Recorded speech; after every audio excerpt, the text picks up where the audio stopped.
attracted delegates from over 10 countries.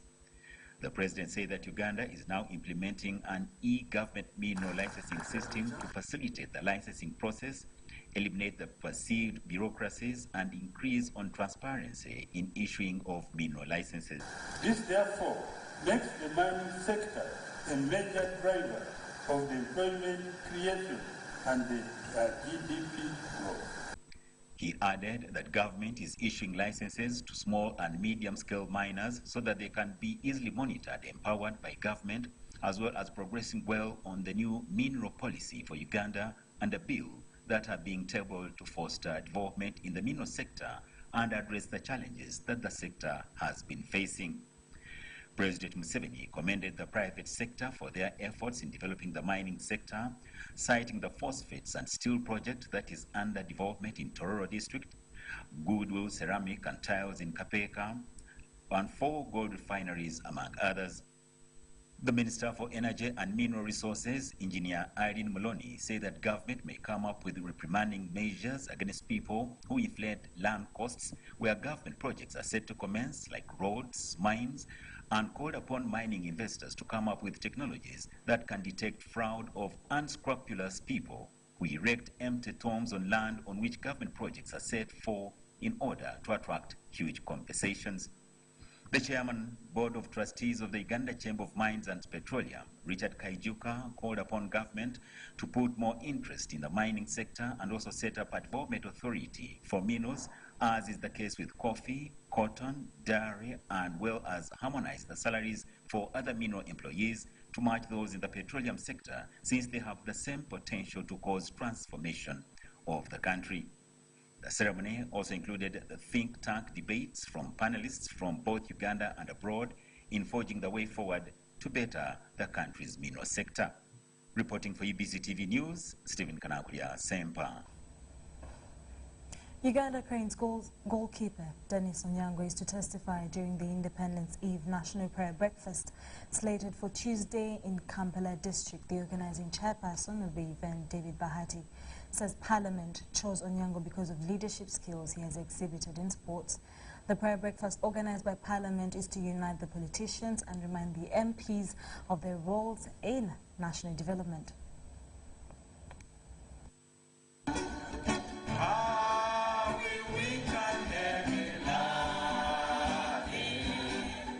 For the last 20 years, Parliament has been organizing a national prayer breakfast on the eve of Uganda's independence.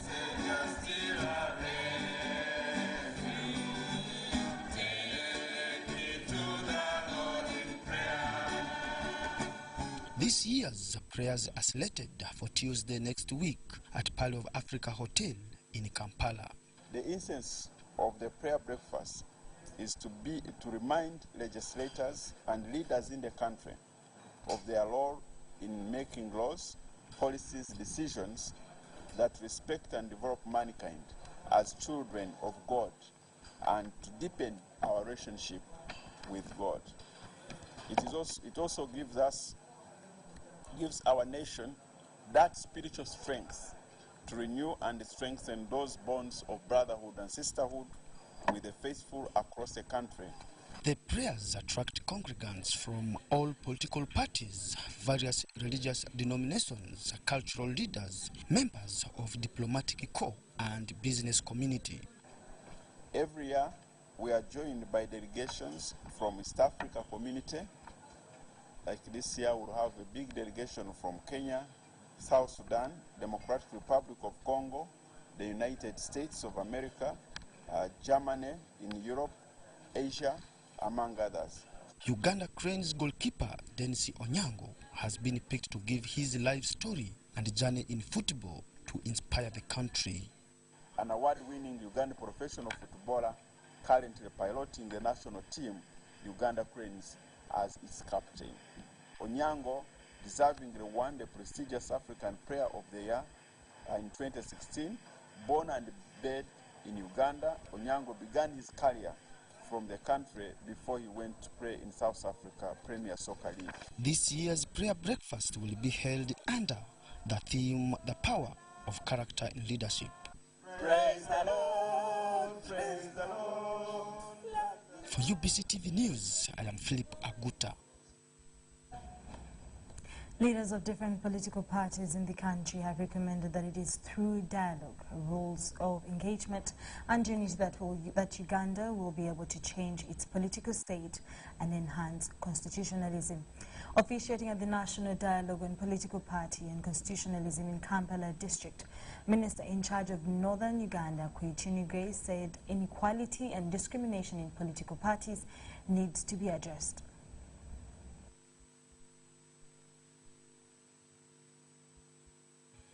Uganda in 1980 operated under a multi-party dispensation, but when the National Resistance Movement NRM came to power in 1986, it brought a one-party system. However, due to internal contradictions in the movement system, Uganda moved back to multi-party system that came with a number of regulations for political parties. Out of the 26 political parties in Uganda, only 6 are relevant because they have been able to get representation in parliament and participate in lower elections. Political scientists from Makerere University say Ugandan political parties do not have ideological component, yet this is a key component in democracy. Here when civil society says it is apolitical, I think we are getting our democracy wrong. Political parties must be rooted in society, they must represent societal interests, they must be organically linked to social groups in society, otherwise they are abstracted out there and they are of very little relevance. We have parties even now where you cannot see the difference between ideologies. So what are the citizens supposed to vote from if there is no clear distinction in terms of ideology between different political parties? You have heard about DP, you have heard about FDC, the difference, and also political party heads have divergent views to the current state of the constitution. These are also avenues of taking power. In Uganda, I think the winner-take-all model has got to be revisited. Uganda will not be peaceful unless we find a formula where we have a win-win kind of situation.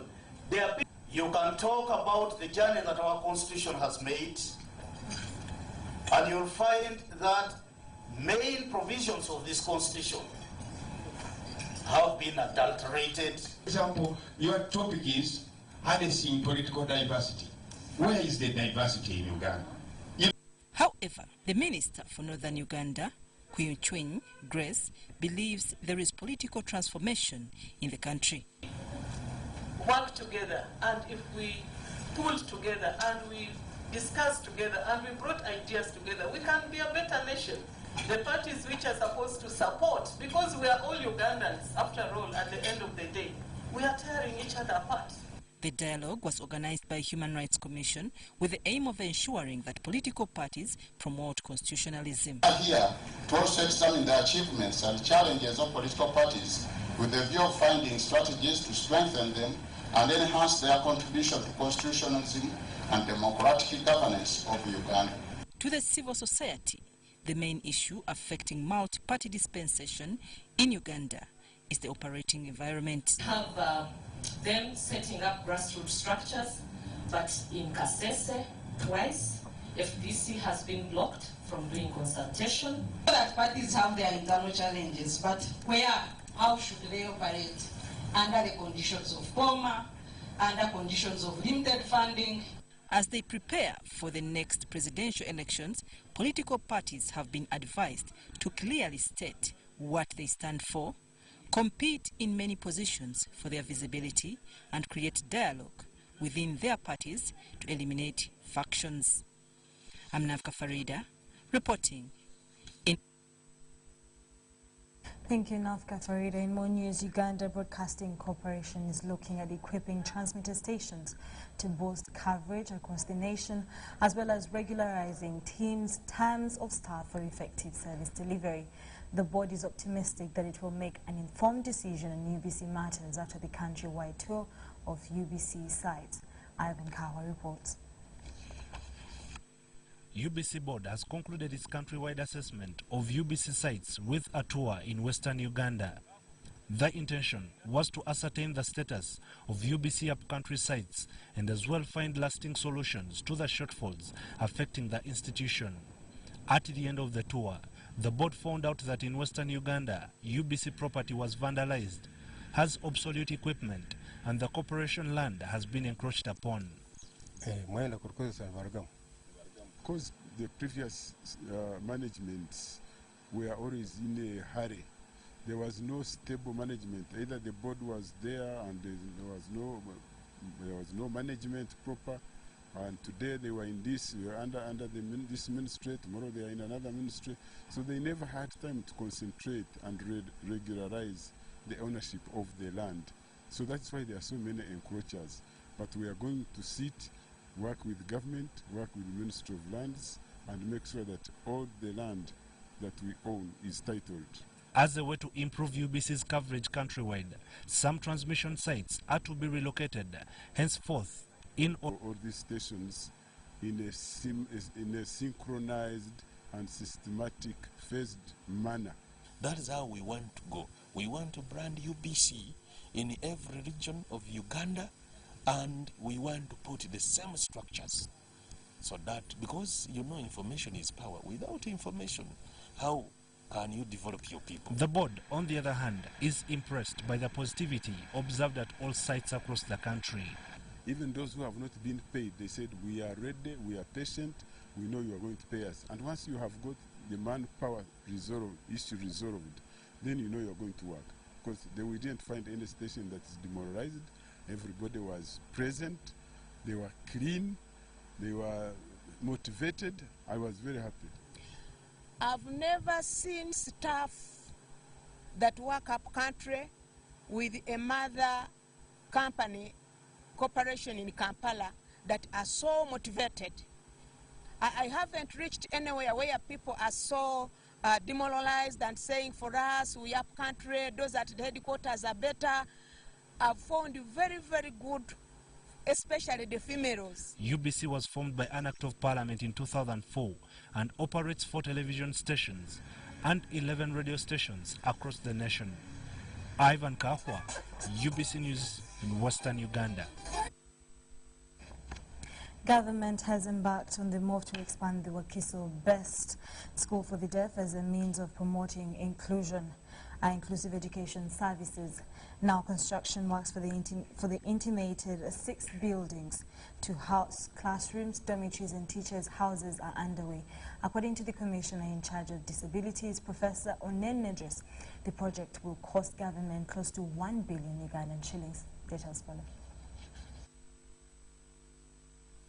Wakiso Secondary School for the Deaf is the only secondary school for hearing impaired children in Central Region, a status that dictates overpopulation. Richard Katongoli, the line head teacher, says the population burden has affected the welfare of the students. At the moment we have the girls, all the girls, 8 of them stay in one dormitory. The boys are 77. They also stay in the other dormitory. The situation has been exacerbated by the recent incident where heavy rains destroyed a 2-classroom block. One class goes into the computer lab, another into the science lab. This roof was blown off. It was the classes for S1 and S2. But now we mix. The challenge is really big. One is teaching S5, another one is teaching O level here. Unfortunately, the destroyed block is yet to be repaired with only days to the Uganda national examinations. The school plans to accommodate both candidates and continuing classes. We are going to buy temporary tents and create temporary classrooms on the compound. Unfortunately, it is a rainy season. The rains are too much and they are windy. We don't want to happen to the tents. We are really stuck, but we shall try our level best. However, all is not lost as government has embarked on expansion works for the school with over 800 shillings earmarked for the construction works of 2 dormitories, 2 classroom blocks and 2 housing units for teachers. Thank you very much. Because of the pressure that the school is getting because of lack of facilities, the ministry saw it fitting to make an expansion, and this also goes in line with the government policy of inclusion. Expansion of the school is intended to attract more special needs students, specifically those with hearing impairment. And therefore, when these facilities are here, they must be fully utilized by parents having their children sent to a school like this, and the other that the government has provided opportunity for. We spoke to some of the beneficiaries of the earmarked project who sang praises to government for a timely gesture. We are receiving, in 1 year from now, 4 classrooms, 2 extra dormitories, and 2 extra teachers' houses. So it is decongesting the students where they study from, where they sleep, and also the teachers, adding on to the teachers' accommodation. Sometimes we find that sometimes we are squeezed, the space is not enough. We have been staying, but now I'm so happy and I want to thank you so much for this project. May God bless you. Currently, Wakiso School for the Deaf has an enrollment of over 250 students per year. Dorcas Kimono and Daniel Mogoya, UBC TV News. Let's take a short commercial break and we'll be back with more news for you.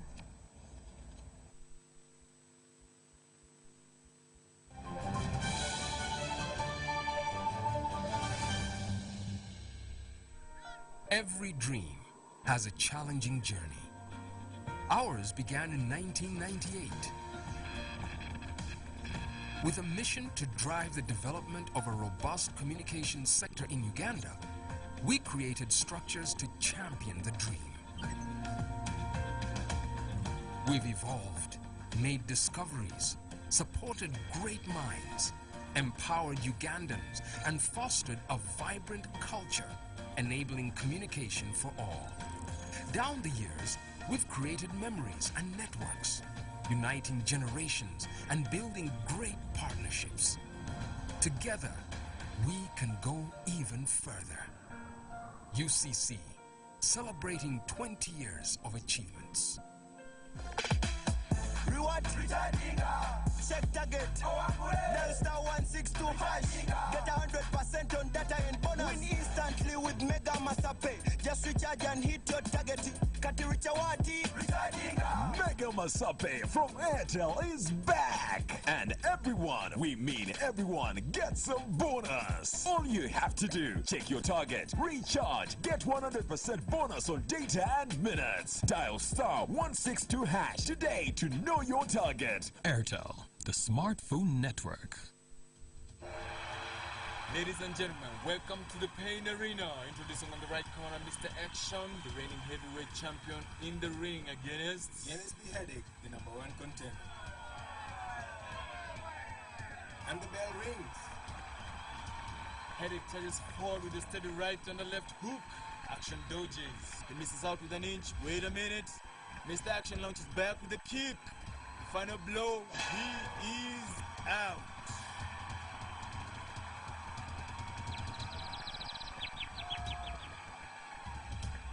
If symptoms persist, seek medical advice.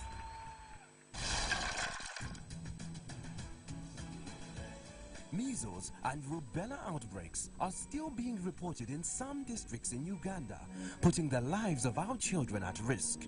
In order to stop these outbreaks and maintain a polio-free Uganda, the Ministry of Health has planned a national measles, rubella and polio immunization campaign for all children under 15 years of age on 16th to 20th October 2019, starting 8 a.m. to 5 p.m.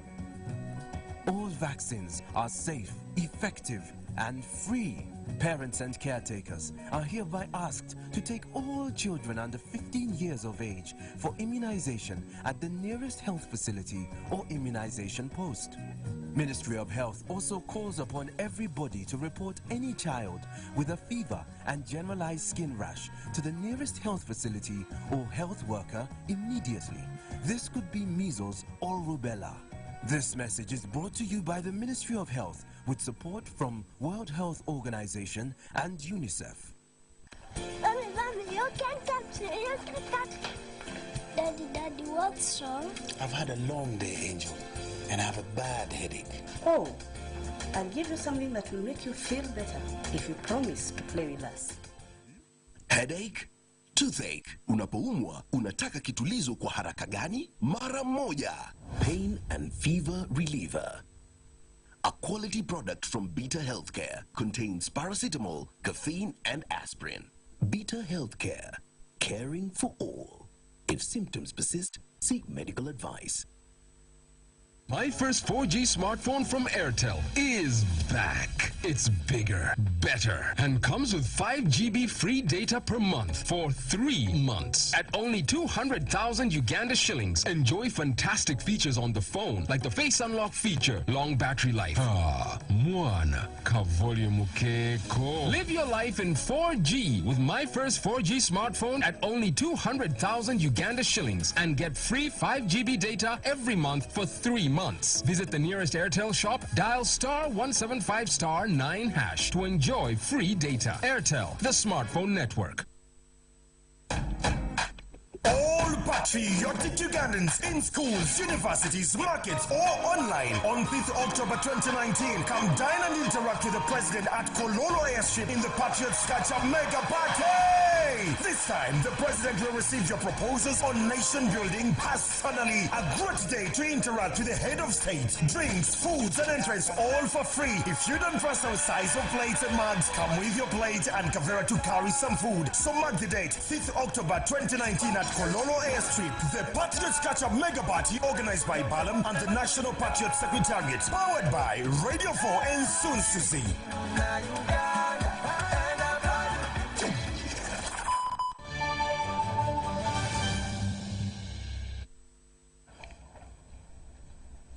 You're still watching UBC News Tonight. In our business stories, local governments in partnership with World Vision are selecting and training youth for various vocational skills in a bid to curb threats of youth unemployment and idleness.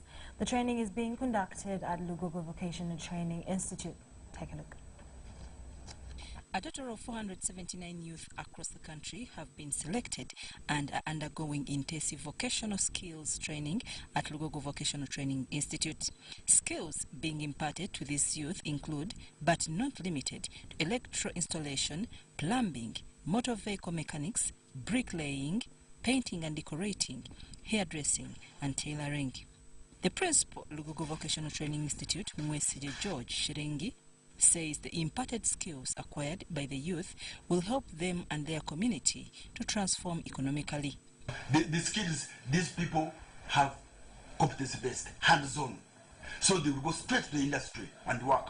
After here, we are going to attach them on the organizations and the factories and the workshops so that they try to practice on what they have been trained on. So what division is in partnership with Lugogo Vocation. Remember, Lugogo Vocation is our center #1, and it is where the director is also. So the training has been done by Lugogo Vocation together with Mpinda Vocation. In different expressions, you have seen there is tailoring, there is hairdressing. The beneficiaries believe this training will go a long way in preparing them to be productive and self-sustaining. Before I came here, I didn't know anything, but at least now I thank so much this program, that is World Vision Youth Uplifting Program. It has helped us so much. At least we can now do something. We can try to seek out. I'm planning to do a full course, do a certificate. After certificate, I'll go for diploma. I'm Nafka Farida. I'm Ganga Henry, reporting. The 27th Uganda International Trade Fair has today entered its third day and has attracted over 500 exhibitors from 15 countries, with local exhibitors being the majority at 380. However, the manufacturers under the umbrella body Uganda Manufacturers Association are calling on government to deal with them as partners in order to enable them overcome some of the challenges they face, including unfavorable tax regime. Take a look. We've discussed tax administration, certain changes manufacturers want to see in the revenue authority process, collection process, certain changes once in industrial parks, for instance, some tax incentives that we feel should be given to local manufacturers as well as international manufacturers. We started with only 12 workers, with 12 Ugandan workers, but right now at these positions we are where we are in 2019. We have a committed staff of 61 Ugandan workers and 5 expatriates, and we intend to grow more. With our product, we can reduce that to a great extent, saving the country millions of dollars of forex, the Ugandan people money, and most importantly the environment.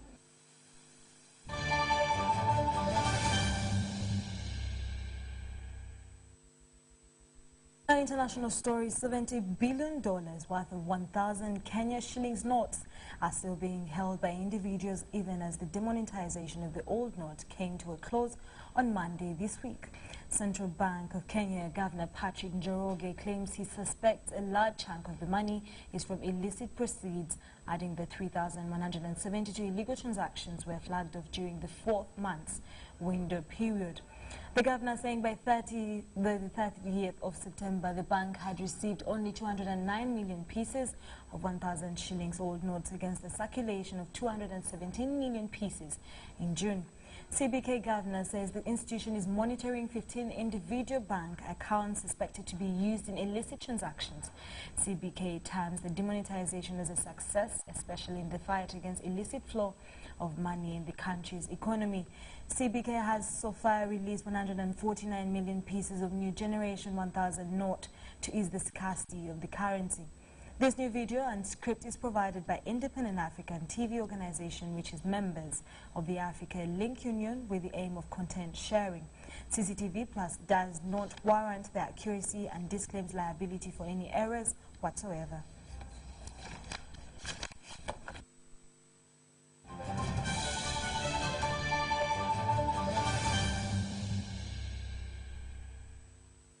Kampala Capital City Authority Football Club hierarchy promises to put the midweek loss to Toro United aside as they play Bright Stars in the Uganda Premier League. The game due this Saturday is the 4th for the club that has a fixture backlog following recent engagements in CAF assignments. Take a look.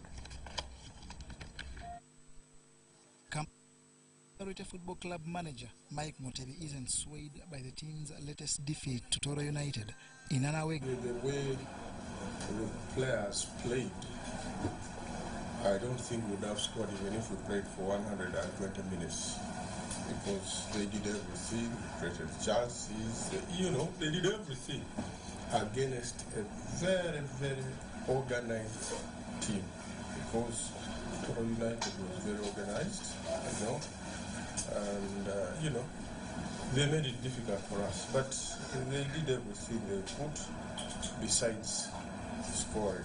So I'm not worried. The progress is ready for the game. Me as a player,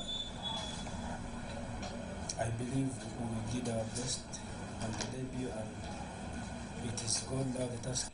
As it stands, albeit having played some games more than KCCA, table leadership belongs to Arua-based Ondo Paraka FC.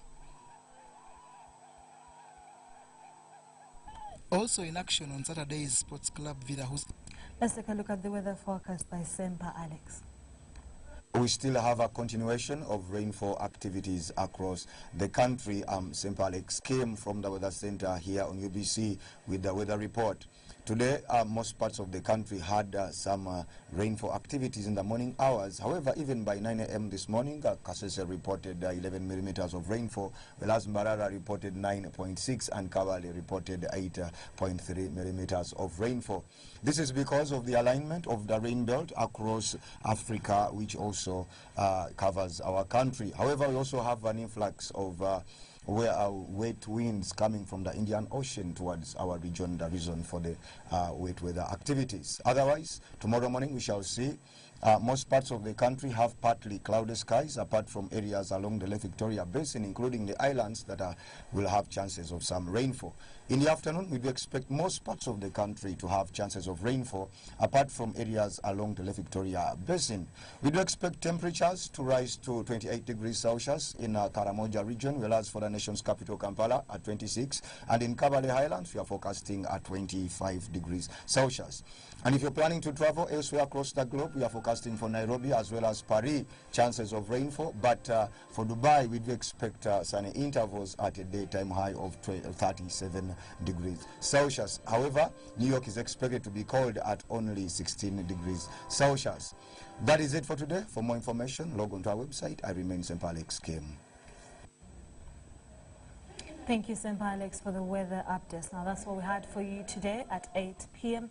Thank you so much for watching UBC News tonight. Do join me again at 10 p.m. for more news coming your way. My name is Sharon Chondisha with Nakwan Elizabeth on Sign Language.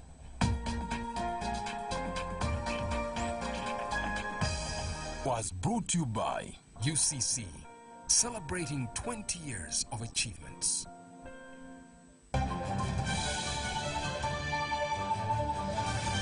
Brought to you by Bettercool works fast to relieve acidity, heartburn, and indigestion. Trust Bettercool. Enjoy life. If symptoms persist, seek medical advice.